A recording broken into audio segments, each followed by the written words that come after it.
আমরা যারা ইতিপূর্বে আমাদের উপার্জনের ভেতরে অবৈধ কোনো কিছুকে প্রবেশ করে ফেলেছি, না জেনে না বুঝে, এখন আমি তওবা করতে চাই, এখন আমি সঠিক ট্র্যাকে ফিরে আসতে চাই।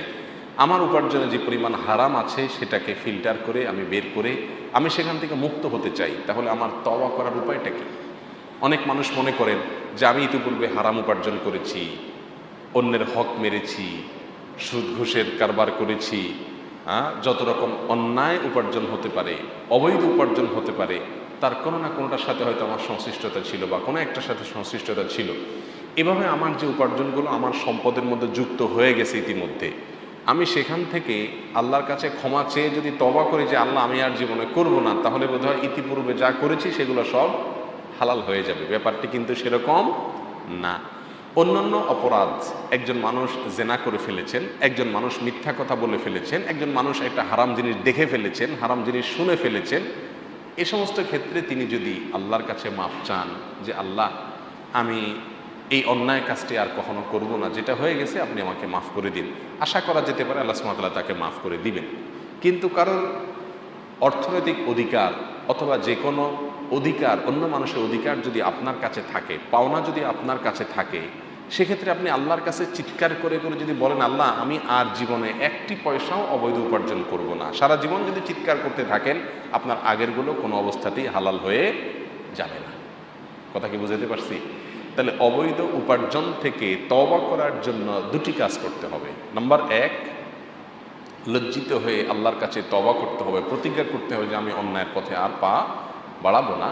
আর নাম্বার দুই, যেই ব্যক্তির অর্থ আপনার সম্পদের মধ্যে যুক্ত হয়েছে, যার টাকা মেরেছেন আপনি, সুদের টাকা হোক, ঘুষের টাকা হোক, মানুষকে প্রতারিত করে টাকা নেওয়া হোক, অফিস ফাঁকি দিয়ে বেতন নেওয়া হোক, যতভাবে অন্যায় উপার্জন হতে পারে, এগুলো যদি আপনার অ্যাকাউন্টে আপনার সম্পদে যুক্ত হয়ে থাকে, আপনাকে আগে বের করতে হবে কি পরিমাণ টাকা এভাবে আপনার সম্পদে এসেছে।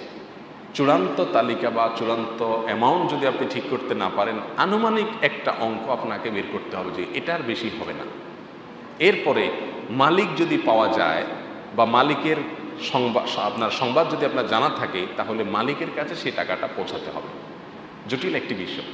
কথার কথা, আপনি একজনের 1 লক্ষ টাকা মেরে দিয়েছেন, আপনি জানেন কার টাকা মেরেছেন, আপনি তার টাকাটা তার কাছে যে কোনোভাবে পৌঁছায় দেন। গভর্নমেন্টের যদি কোনো টাকা মেরে থাকেন, তাহলে গভর্নমেন্টের কোষাগারে যে কোনোভাবে আপনি সে টাকা প্রবেশ করায় দেন। এটার আগ পর্যন্ত আপনার ওই অপরাধটি আল্লাহর কাছে ক্ষমা হবে না। আর যদি মালিক খুঁজে না পাওয়া যায়, এত মানুষের হক মেরেছি, কে কোথায় আছে এগুলো খুঁজে বের করা যাবে না বা মনেও নেই সবগুলো, তাহলে যেই পরিমাণ টাকা অন্যের মেরেছি সেই পরিমাণ টাকা অনুমান করে, আন্দাজ করে, একটা অ্যামাউন্ট ঠিক করে সেটাকে একসাথে হোক ধীরে ধীরে হোক দান করে দিতে হবে। এবং দানের সময় নিজে দান করছি, নিজে সওয়াব পাবো এরকম কোনো আশা থাকতে পারবে না। বরং আশা থাকবে এই যে আমি দান করছি, এই অর্থের যে মালিক, এই সম্পদের যিনি মালিক, তার পক্ষ থেকে সওয়াবটা তিনি পাবেন। কিয়ামতের দিন তিনি যদি দাঁড়ান সামনে এসে, তাহলে বলা যাবে ভাই আপনার 10 টাকা আমি মেরেছিলাম, আর এই 10 টাকা আপনার পক্ষ থেকে আমি দান করে দিয়েছিলাম, এই 10 টাকার সওয়াব বা বিনিময় এটা আপনার প্রাপ্য। কথা কি বুঝাতে পারছি? তাহলে আমাদের ইতিপূর্বে যত অন্যায় উপার্জন আছে, হারাম উপার্জন আছে, সেগুলা থেকে আমরা যদি তওবা করে সঠিক ট্র্যাকে আসতে চাই, যাতে আমাদের হজ কবুল হবে, আমাদের দোয়া কবুল হবে, আমাদের ইবাদত কবুল হবে, আমরা জান্নাতের উপযুক্ত হতে পারবো, সেরকম যদি আমরা হতে চাই, তাহলে একে তো লজ্জিত হয়ে আল্লাহর কাছে তওবা করতে হবে যে আল্লাহ আমি আর এই অন্যায় করবো না। আর দ্বিতীয়ত ওই সংশ্লিষ্ট সম্পদের প্রাপককে টাকাটা পৌঁছাতে হবে। তিনি বেঁচে না থাকলে তার ওয়ারিসদের কাছে পৌঁছাইতে হবে। তাদের সন্ধান যদি পাওয়া না যায়, অথবা তাদেরকে এটা ব্যাক করতে গেলে ফিতনা সৃষ্টি হয়, ঝামেলা তৈরি হয়, তাহলে তাদের জন্য তাদের পক্ষ থেকে সেই পরিমাণ অর্থ দান করে দিতে হবে। তারপরে আপনি মুক্ত হয়ে যাবেন। একসাথে দিতে না পারেন, আস্তে আস্তে ভেঙে ভেঙে দেন, কিন্তু আপনাকে দিতে হবে, এর আগে রক্ষা নেই। আপনি অন্যের সম্পদ মেরে দিবেন আর বুড়ো বয়সে হাজী সাহেব সেজে যাবেন, ভালো মানুষ সেজে যাবেন, মসজিদের, মাদ্রাসার, স্কুলের, বড় বড় প্রতিষ্ঠানের বড় বড় সম্মানজনক চেয়ারগুলো দখল করে নেবেন, মানুষ আপনাকে বাহবা দিবে, এবং আপনি দাড়ি, টুপি, আলখেল্লা, জুব্বা সব কিছু লাগায় ভালো মানুষ সেজে যাবেন, কিন্তু আপনি মানুষের যে রক্ত চুষে আসছেন সেগুলো আল্লাহ সুবহানাহু ওয়া তাআলার কাছে সব কিছু জমা আছে।